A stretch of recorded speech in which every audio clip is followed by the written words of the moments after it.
अस्सलाम वालेकुम रहमतुल्लाहि व बरकातुहू। मैं हूं आपके साथ हकीम मोहम्मद दिलावर। एक बार फिर आपको एम देसी टिप्स चैनल में खुशामदीद कहता हूं।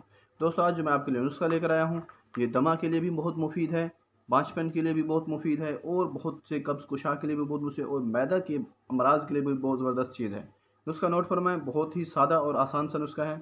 पीपल का फल आपने जो पक गया हो उसको ले लेना है और उसको साया में खुश्क कर लेना है।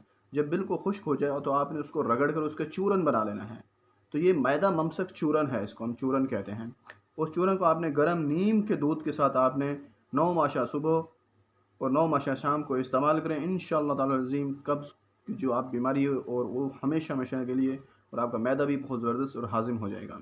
और इसके अलावा अगर आप बांझपन हैं तो हैज से फ़ारिग होने के बाद गाय के ताज़ा कच्चे दूध के साथ सुबह निहार मुँह 1 तोला और शाम को निहार मुँह 1 तोला 1 हफ़्ता इस्तेमाल करें। इंशाअल्लाह ताला वल अज़ीम हमेशा आपको नारीना औलाद होगी।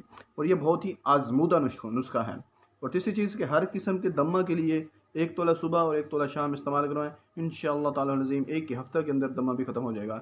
अगर आप मेरे चैनल पर न्यू हैं तो जल्दी से चैनल को सब्सक्राइब करें, साथ ही घंटे के बटन पर क्लिक करें ताकि और ऑल नोटिफिकेशन पर क्लिक कर लें ताकि मेरी आने वाली वीडियो का नोटिफिकेशन आप तक पहुँचता रहे। अपने भाई को दीजिए इजाज़त, दुआ में रखिए याद। अस्सलाम वालेकुम रहमतुल्लाहि व बरकातुहू।